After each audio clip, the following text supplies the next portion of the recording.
In Luke chapter 2, and Bradley read verse 52, and the title of the lesson, if you have a bulletin, is The Intentional Life. I didn't come up with anything cleverer than that, Claudia.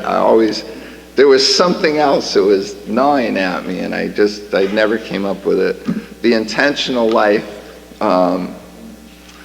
And we're continuing on in our series of examining the life of Christ. And so we talked about the miracle child, the miracle birth last week, about being born again. And so today we're going to continue with Jesus when he was a young boy at age 12. Luke records this for us. If you're in Luke chapter 2, I'll start in verse 48. For the context of this, you remember Joseph and Mary, they go to the temple for the Passover, as is their custom. This time they're going with their 12-year-old son Jesus, and when they go there, he stays behind, and so when they left, they think he's with their company, and they journey in a day back when they realize he's not there. And so you can imagine the commotion that would cause, and so eventually they figure out they got to go back. And so that's where we'll pick it up in verse 48. Luke 2:48 says, "And when his parents saw him, they were astonished, and his mother said to him, 'Son, why have you treated us so? Behold, your father and I have been searching for you in great distress.' And he said to them, 'Why were you looking for me?'" Can you imagine a little 12-year-old boy? "Why were you looking for me? Did you not know I must be in my father's house?' And they did not understand the saying that he spoke to them. And he went down with them and came to Nazareth and was submissive to them. And his mother treasured up all these things in her heart." And here's our text, verse 52. "And Jesus increased in wisdom and in stature and in favor with God and man." You know, we talked about last week being born again in John's Gospel. In chapter 1, he talks about we now have the ability to be born not by the will of man or the will of the flesh, but by the Spirit of God. And that's a choice. And I read that passage from Proverbs about wisdom this morning because as we talked about in our Bible study this morning, is every generation comes to this awareness how awful things are. And of course, when you get to that realization, because I always pick on Claudia. We grew up in a similar neighborhood right here, and we had a really good life. I mean, it was like this in my memory. Days were always like this: clear blue skies. What did you call it? Unicorns and rainbows. I have 4 brothers. We played outside every day. I mean, we had, I lived on a dead-end street with the basketball set up, and right up the street we have the park, and we had the baseball field. We played, I mean, we had a pool in our yard. Life couldn't have been better. And then you get to this point, and you start realizing you graduate, you go off to work, and life seems pretty hard and pretty cold. And it's not like, playing. I remember it was very hard for me to give up my G.I. Joes and playing make-believe. But because it was a simple life, and we have matchboxes, we could make villages. And I lived in a pretend world and loved it. And now I'm living in this world, and it's a big, bad place. And the more I become aware, the more I don't like it. And we're seeing this today. It's relative. Every generation says, this is the worst. I love it. The world today is saying it's never been this hot. And I talk to people in Texas or in the Midwest, and I say, I'm embarrassed to tell you, it's so beautiful here. We're having one of our best summers. Can you believe this is August? It's just beautiful here. But there seems to be all this chaos going on. And at some point, I'm learning to do this now. For those of you who are visiting, I'm recovering from cancer treatment, and so they're used to my strange voice. But there's this chaos, like things are coming apart at the seams, and we have this strong desire for peace. We like peace and security and feeling safe, and it seems like, boy, we're assaulted because we can't even escape. I tell people, don't watch the news or listen to this stuff. I was with a family the other day, and how do you escape it? I said, I know, you get pinged, and some of this stuff, it just finds you. And so the first thing we must do, I don't have Linda here today. Oh my goodness. I miss her too. So she usually keeps track of these things. So the first thing, I don't have fancy letters today again, but the first step in recognizing when we're in the midst of calamity. Oh, thank you, Linda. You're here. You're just in time. You're just in time. So I'm going to have you, the first thing you want to put down, Linda, is seek. I know she's got the bulletin in her hand already. We seek order and peace out of randomness and chaos. And how do we make sense of this world? Well, we need to find answers. I told you I was in my mid to late 20s before I ever heard this concept. I heard a motivational speaker say, you must choose your philosophy wisely. And I never understood that because what's he talking about? I grew up in a religious family, we had our household rules, but I didn't know you could choose that. I thought, I'm born into this and I have to accept this. And I listened really intently to what he was saying. It's like, oh my goodness, you know that the way your worldview dictates how you perceive things. And so I said, you know what, maybe I need to consider this. But Jesus said in Matthew 7, after the Sermon on the Mount, in Matthew 7, verses 7 and 8, he said, ask, and it will be given to you. Seek, and you will find.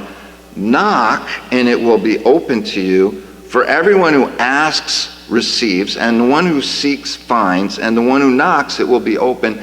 And let me tell you something. That was good news to me. I came to a point in my life, I was working in construction, and it was great. I had the greatest time here in the 80s during the construction boom, but then the market collapsed in 1987, and money dried up, and horrible things happened in my world. And I went from having everything and living this charmed life to, I don't want to continue anymore, and I lost everything. And I went through a very dark time, and I said, there has to be a better way. And I started looking for answers, and so I was listening to motivational, self-help, anything I could to pull me out of this. And I like going to the source. I don't like getting my information secondhand. I want to know, where are these guys coming up with this philosophy? And all the ones I really respected were referencing the Word of God, and I started making it a point to studying this. I mentioned last week the verse that really changed my life was Genesis 1:1, when I finally came to acknowledge that in the beginning, God. Everything changed, but I was seeking, and Jesus said, if you seek, you'll find.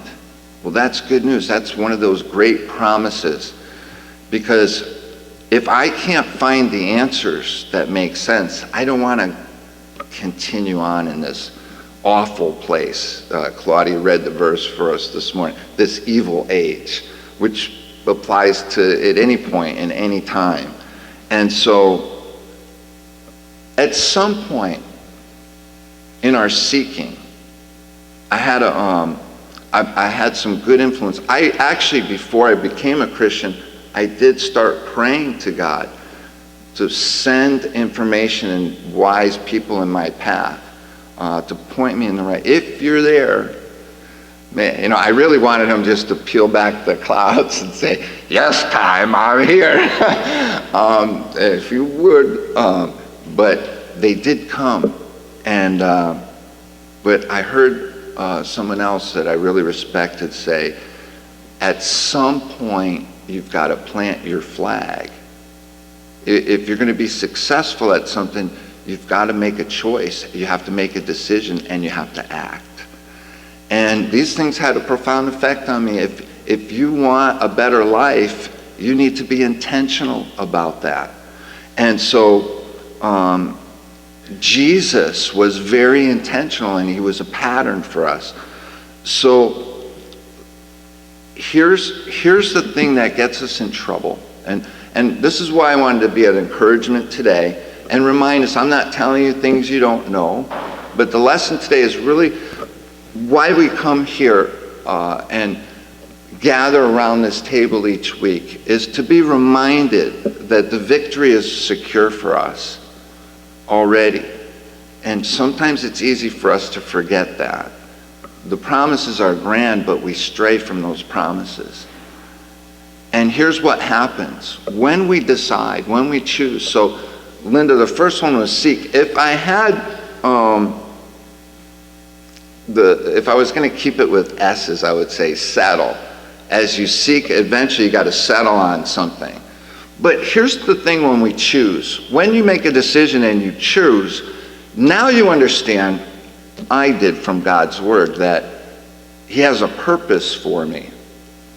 Well, if he has a purpose, that means I'm going to have to do some things. I'm going to have to make some changes. And here's what happens with a choice, and especially with purpose. And people who are living an intentional life cause other people to feel unsettled. We leave behind hopelessness when we have a target to shoot for now and a purpose in our life. That we understand we're not just random, that we don't just react to the world as it happens. We choose the path we want. And when we do that, choice requires responsibility. We cannot blame others anymore. Before we make a choice, we say, well, it's not my fault. I'm just doing what they said, and woe is me because I can't believe how all this happened. But when you choose, when you take a stand, you now invite criticism. Anytime you make a choice about something, you hold yourself up to be criticized. And so that's what Jesus says, get ready, you're going to be persecuted if you follow me. Most people meander in life and they don't know what their purpose or point in life is. And sometimes if you get passionate, you scare people because they don't have that confidence. But listen, people have this desire for peace and security in their life. And if you have a sure, steadfast hope, that's very appealing to people, even if they don't tell you up front. Give them time. Peter says, always be ready, right? With gentleness to give a defense for the hope that's a reason for the hope. This apologetics. And over the next few weeks, I'm going to be sharing some things, Marion, in our class. Some things to be aware of, that when the opportunity comes up and people ask for some way to make sense out of this, we have a good starting point, a good way to broach the conversation. But so when you choose, you invite criticism. You make a stand. I know they say, if you don't want anybody to talk about you, here's a surefire way, right? Don't say nothing, don't do nothing, don't have nothing, right? That's what one of my teachers used to say. And then people won't talk about you. But anytime you stand up, somebody wants to lop your head off. And so that's just the way it is. But seek, settle. And now, if I use the S, I would say steep. Do you know, I love words. I was teaching English in China, and I've learned so much myself, about words, but we have these words, and I love the visuals. Do you know what it means to steep? Think of a tea bag in the tea, right? We steep it, soak it in, right? The next step in this process of living an intentional life is to trust. We're going through Exodus in our Wednesday afternoon class, and in Exodus, we asked the question of why is God doing this? Why is he bringing them into this wilderness where there's no food and water? And they grumble about the water, and he provides the water. And they grumble about, well, we don't have anything to eat, and he gives them manna from heaven. Yeah, but there's no meat, and he rains down quail. But why is he doing that? Why is he bringing them out into this wilderness where they can't survive unless he's there? And that's the point. God wanted to teach his people not to rely on your way of doing things and your understanding, but to trust God. And he will provide. And he needed to teach them. We need to accept the truth of God's word. And when we do this, we now have a standard. So if we're going to take a stand and set a purpose in our life and have assurance about, we need to be confident that we have a good source for that material. And Peter would say, test and see that the Lord is good. God doesn't say just fear me and follow me. He certainly has the power to strike fear in us, absolutely. But he says, come reason. The answers here in God's word make sense. I say there are times we may not like the answer, but they make sense. And they provide a quality of life based on reason from the designer of all things. It's a pattern for success. We said, well, I've tried this, but it doesn't work, and it creates a lot of anxiety in my life. And change is hard. It's difficult to go through changes. And oftentimes we want to quit, which is why the body, we talked this morning, Rich, right, about the body, why the body is so important.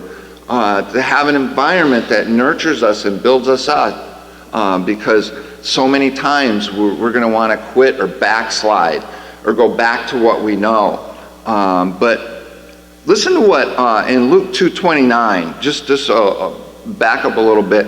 He says, this is when Jesus as a baby was brought into the temple, right? And Simeon looks at him. And look at what he says. He prophesies here in Luke 29 through 32, chapter 2.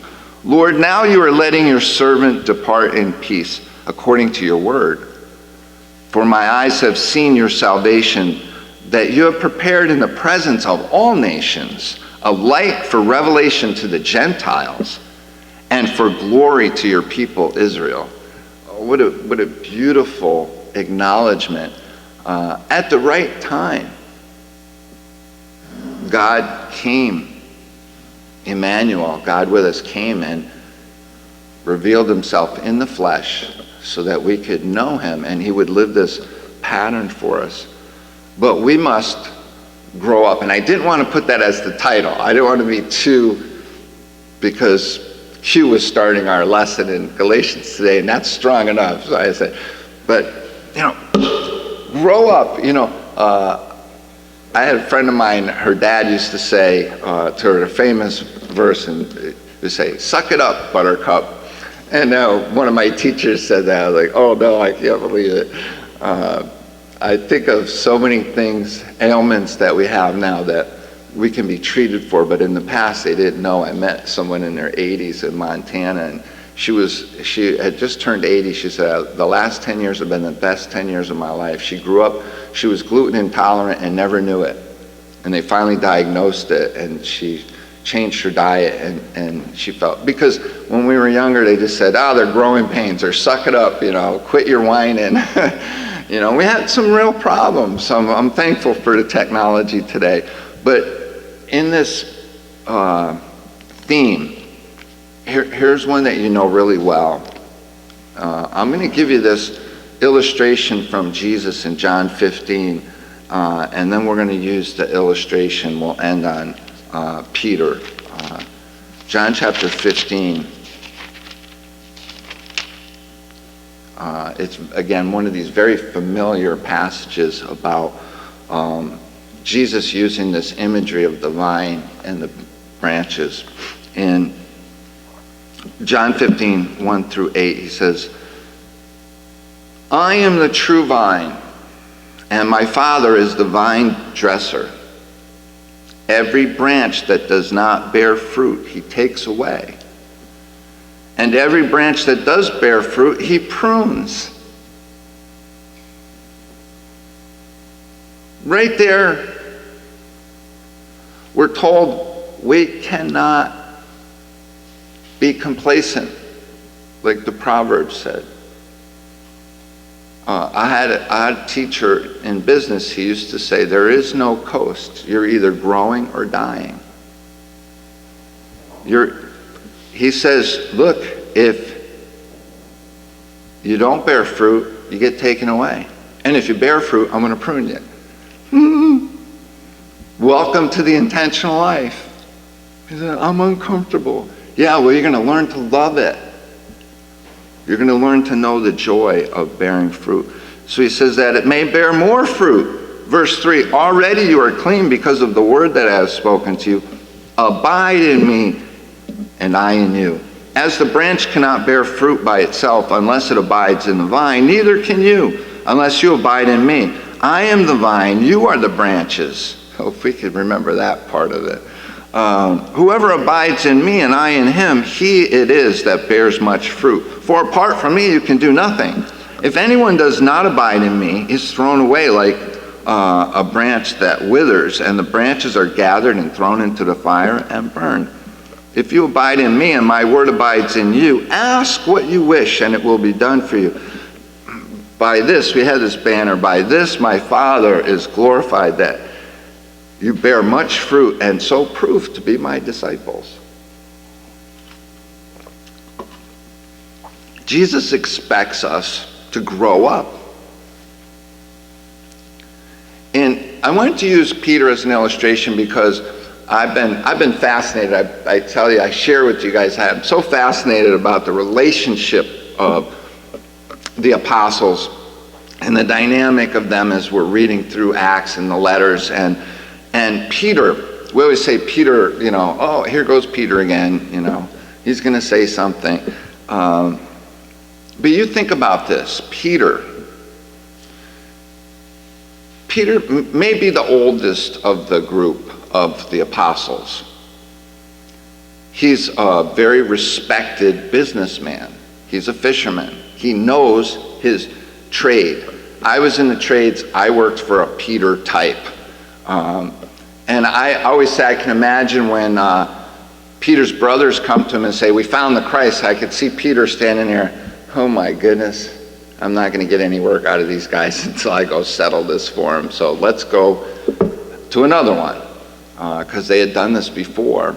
And I said, quickly, Peter goes from checking Jesus out to Jesus giving him power for Jesus to go out and say the kingdom is at hand and give him miraculous power. What a turn of events, right?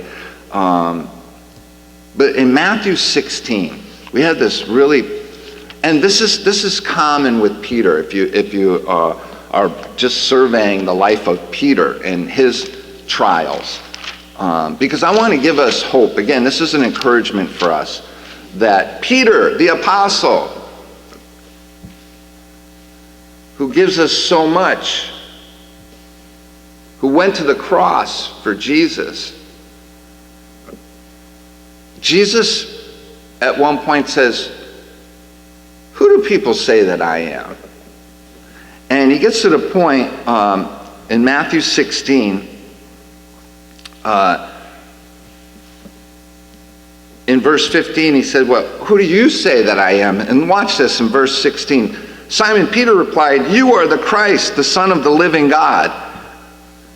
And Jesus answered, blessed are you, Simon Bar-Jonah, For flesh and blood has not revealed this to you, but my Father who is in heaven. And I tell you, you are Peter, and on this rock I will build my church, and the gates of hell shall not prevail against it. I will give you the keys of the kingdom of heaven, and whatever you bind on earth shall be bound in heaven, and whatever you loose on earth shall be loosed in heaven. Can you imagine Peter hearing this from Jesus and how elated? Yeah, he's the lead guy. You might pick on Peter. He puts his foot in his mouth, yes, because he takes a stand and he opens his mouth, where everybody else is going to wait and see what he does, and then he'll But you can't get any greater praise than this, right? And right in the next chapter, right after this,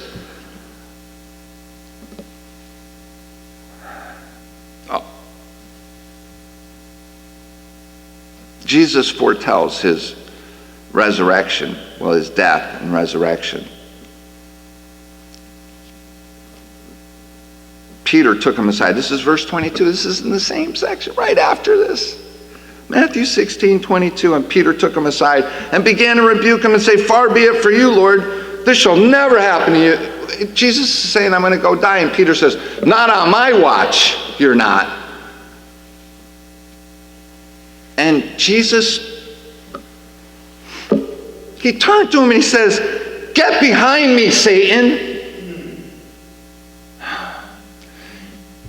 You think your life is hard when you take a stand?"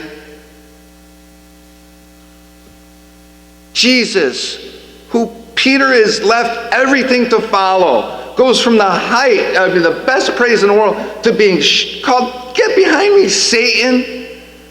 And all I'm trying to do is say, I'm never going to turn on you. And we know in chapter 26, the night where Jesus again tells them this at the Last Supper.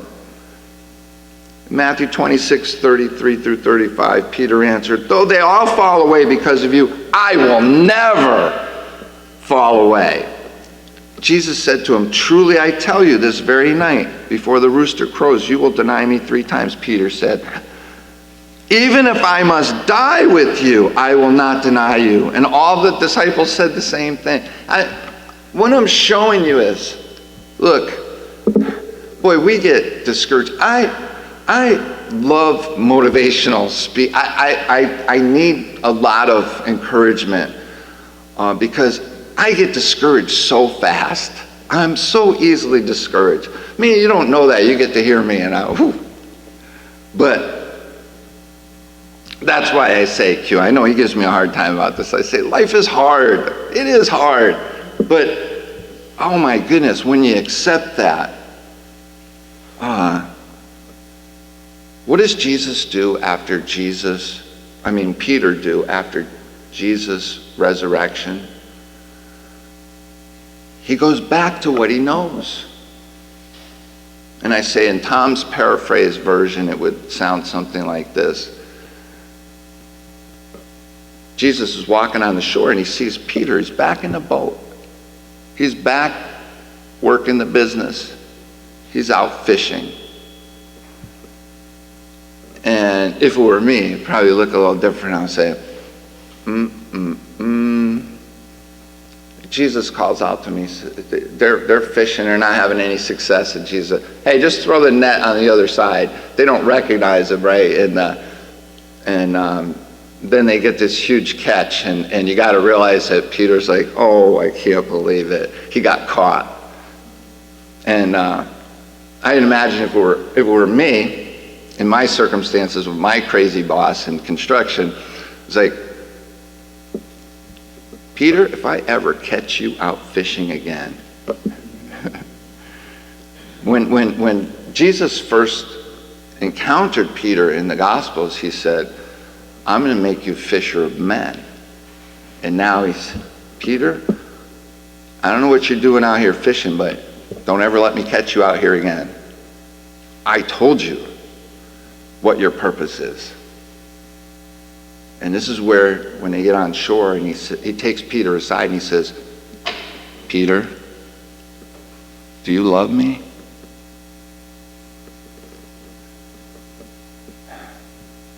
You imagine the hurt. Of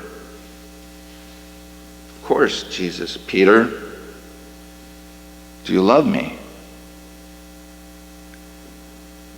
And a third time, Peter, do you love me? Feed my sheep.